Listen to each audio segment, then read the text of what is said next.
Alright, welcome back to Nick Lenz's Comic Corner, Classicus New Classics. This is episode number 3480. I think it's 88, am I mistaken, correct? 3489, Doubleshot 3383. I got one DC trade plus some issues from one of their ongoing series. First of which we have is DC's Finest Justice Society America 4. America and Democracy. Yeah, the first of only, get this, 2 DC Finest books that have been released for this one. There is a follow-up one to this one that contains the next set of issues. And so far, nothing else to come with it, basically because DC is trying to release these things as quickly as possible. Also, just noticed basically there's a tear there, but it's fine. So, this contains All-Star Comics issues 3 through 12. Yes, 3 through 12 of this series. So, one issue, it does not contain the whole thing for it. That's issue 8. Now, in these early issues, you think, oh, JSA, they come together, they work together. A lot of these issues input are, they're together, yes, but mostly they go on their separate adventures, while also advertising each of their books. And of course, basically, like in the first issue, we have Johnny Thunder on his way to a JSA meeting. Which, of course, basically, the characters in the cover here are pretty much fun members of the team. The Jay Garrick Flash, Jim Corrigan, Spectre, Wesley Dodd Sandman, Rex Tyler Hourman, Alfred Adam, Kent Nelson Dr. Fate, Alan Scott Green Lantern, and Carter Hall Hawkman. Hawkgirl's here too. Now, of all these characters, when they finish basically advertising, when they finish their story here, they advertise basically the comic experience. Of course, Flash, of course, basically in Flash comics. Same thing with Hawkman for Spectre, and Dr. Fate in More Fun comics. For Sandman's Adventure Comics, for Green Lantern, I think it's All American Comics. For the Atom, I believe it's Sensation Comics. Yes. Issue 8, basically, which is the story is not in here. It's basically the debut of Wonder Woman. So, we also have Johnny Thunder, a character who's also from the pages of Flash Comics here. He has played a big role at first. He does join later on. So, it's like, yeah, basically, everyone's like, oh, they're all here. Like, we see Sandman not killed with basically sleeping gas. And we just randomly shows up and go on these series of stories. So kind of in a way with the opening issue itself, basically it's a series of adventures that the characters go on. Eventually you collaborate some stuff, like the stuff with like the Black Serpent Society. By issue number, I think it was 11, they have Wonder Woman join the team, except they have her join as their secretary. As Ricardo would say, 1940s casual sexism. Yes, seriously. Then later on, she's a part of the Adventures. Yes. So, also, at a certain point, Alan Scott was removed from the roster. You're thinking, why was Alan Scott removed from the roster? Because apparently it was a policy, if any of the members got their own self-taught ongoing series, despite have an anthology title, they are made honorary members of the team. And Alan Scott basically the first one has happened to. The only character this happened to was Jay Garrick the Flash. And this also mentioned, Batman, Superman, Robin, they're deemed honorary members. And here's kind of the thing. Apparently, like, despite the fact that listed as members, they don't appear in these stories per se, but for a long while, they would not appear on the covers because the editor of this refused, I think it was the Batman titles, refused to allow it. Because they're his characters, he thinks so. And then someone higher up it says, no, we're the ones who run these characters, not you. Put them on damn covers. And this was technically the only superhero team. Now, in a way, the JSA was in fact the very first superhero team ever assembled in comics. Though, by the way, this covered basically a period of 2 years of comics. Yeah, 3 through 12. So it covers time period of winter 1940. Includes in August of 1942. Yeah, first meeting of the JSA. Now, who was the writer of these stories? Well, a lot of the time for these stories, the first story is done by Gardner Fox. Though, of course, this was the period of time where sometimes they wouldn't credit the frickin' writers.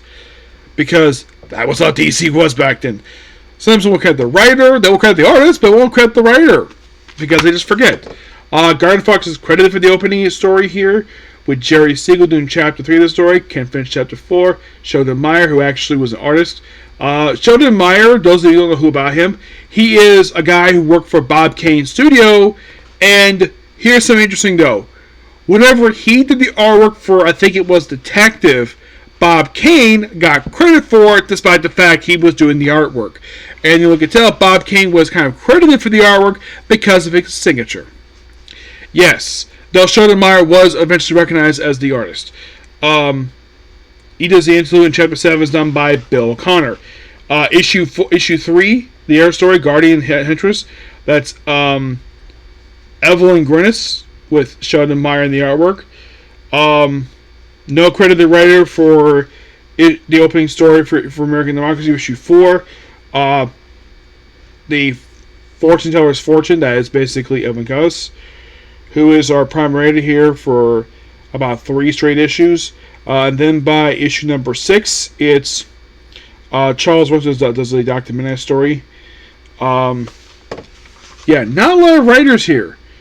Most of E. Halberd doing some artwork here for pretty much a lot of these issues. Issue 9, second story. That one in particular, no credit of an artist, just unknown. Same issue 10. It will say Evelyn Grimes. And this cover here for this issue for All-Star Comics, this issue cover was made into a painting that usually hangs in the JSA brownstone with all the members of the team now. Like, basically, if you're a casual fan, like, who of these characters would you know? I would say maybe Jay Garrick, maybe? Or maybe Hawkman, but a lot of everybody else. If you're a long-time comic fan and you don't know who the JSA is, you're like, who the heck are these guys? The obvious way to explain them is that basically they were the original Justice League. Kind of, except basically this is Justice Society, who are still around this very day, have an ongoing series done by Jeff Lemire, who basically they brought the series back after being gone for over a decade. Yeah, there was no JSA title published from 2011 to about, I think it was like 2023, I think it was, period about 12 years. There was no JSA title published. None. It could say, oh, what about Earth 2? The title was called Earth 2, not Just Society. And plus, the group wasn't called Just Society. They were called The Wonders. And Earth 2 Society was just a continuation of the previous book. So, in the case of the book overall, it's classic. I'll give the book roughly 9 out of 10. Yep. Book itself is a lot of fun. They've got the Japanese here. They have one issue where they actually meet up with J. Edgar Hoover. Yeah, it's obviously J. Edgar Hoover, who they put in this particular story here. They don't show him, but it's obviously him. How would I know it's J. Edgar Hoover? Here's the reason why. Because I did a little research on who directors of the FBI. And the first and longest director was J. Edgar Hoover. And the people who come after him, they established it after his passing, where a person can be director of the FBI for a period of 10 years, and then they have to be replaced. Or basically depends on who the president is. Yeah, but good stuff here with this one. Not happy with the fact there's a tear here, but it's not affecting my reading thing of this thing. So, next up we have is the Spectre. Issues 23 to 50 along with the annual. Why that much? Because 39 begins a 12-part storyline known as Haunt America that also crossed up with Man of Steel, which I've discussed already. So, a lot of this is basically, of course, writing pretty much all the issues here written by John Ostrander, artwork by Tom Mandrake. A lot of the issues, but not all of them. Yeah, there's like a certain number of issues he doesn't draw for reasons per se. And for some weird reason, do not know the reason for this. So, but I also discussed a couple issues of Showcase because it was a Showcase 95 issue 7-8 because 8 has a story, which is a prologue issue 34. So, yeah. If anybody's ever seen the Spectre trades that collect this run, and here's the weird thing, they stopped at 2. Do not know the reason why. It's like they just release 2 and just stop right there. No more trades. Despite the fact there's still 40 more issues they can collect. Yes, 40 more issues. And DC chose not to finish collecting it.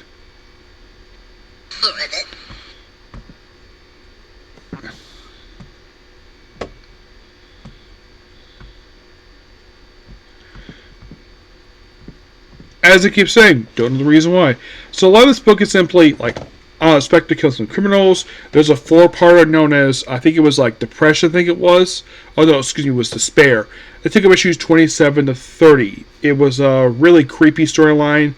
Then pretty much a lot of the issues were basically standalone until we reached issue 34, where more creepy stuff, him kill more criminals, more gory fashion.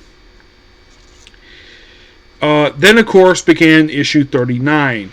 39 to 50 is this 12-part storyline, which involves like a dark origin story for Uncle Sam. Yes, that's also pirates, Captain Fear, obviously. It's a really fun storyline that took up basically 12 straight issues. A lot of fun with those issues. The annual itself is a year 1 annual, which basically has the Spectre team with Dr. Fate. Makes sense because they both debuted in the same comic book, more fun comics. Excuse me. I know Dr. Fate did have an annual too. So what about the before we talk about the end before we talk about the end, let's briefly talk about these showcase issues. So 7 and 8, basically the reason why I said I threw in 7 because you if you're able to read the issue itself, which by the way, DC did collect the opening stories for issue 7 and 8, a 2-part Mongol story. Mainly because Mongol was involved with the stuff with Green Lantern Corps, collecting Green Lantern Corps Omnibus. Now, aside from the fact Mongol was involved with it, there's another reason why DC collect these stories in that particular omnibus, because they're written by Peter DiTomasi, one of his earliest stories he wrote.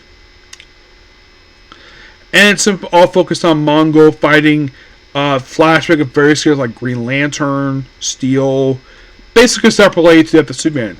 The second story for issue 7 is basically focused on Iron. Iron is a character who Paul Kupperberg, who wrote the story, he's a sorcerer from Atlantis. Yeah. He's a creator, Paul Kupperberg, debuted in Warlord 55 in a backup story.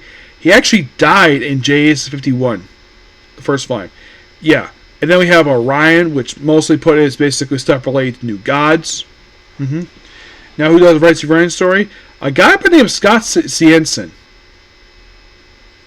Those of you who know Linkara, like Scott Cienson, didn't he write the Silent Hill comics? Yeah, he did. He since passed away, and no one knows the reason why he wrote the way he does. So, as for the art, there's also an issue 8. We also debut Mongal. Who is Mongal, you might ask? I think that's Mongol's daughter. Yes, it's his daughter. Who got killed off in the Jeff Johns run for Green Lantern.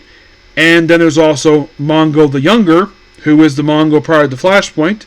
He made his last appearance in 2009. Yeah, and those of you curious, what the heck happened to the original Mongol?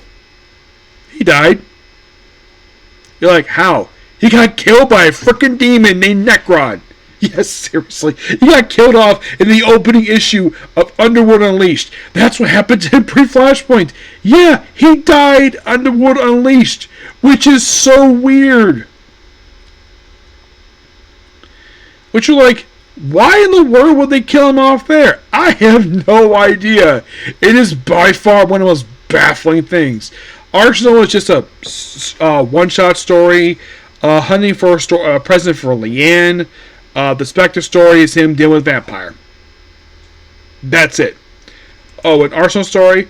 David DeRuss basically does the artwork here. Who does the Spectre? Now, obviously, the Spectre. Now, the annual was written by John Ostrander. He did the writing for it. It's probably the year one stuff.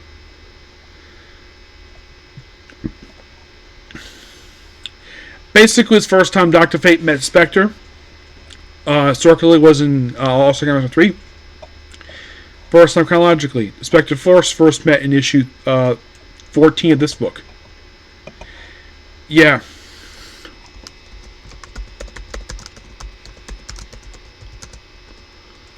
Now, Volume 2 did have an annual for Dr. Fate. It did. Now, did the annual itself, was that part of the year one stuff? No. Because that came out in 1989. Yeah. But the Spectre issues are awesome. No denying that. And the cover artwork by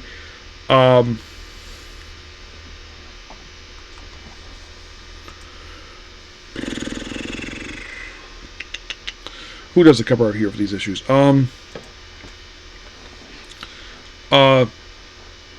Chris Delmy, really good here.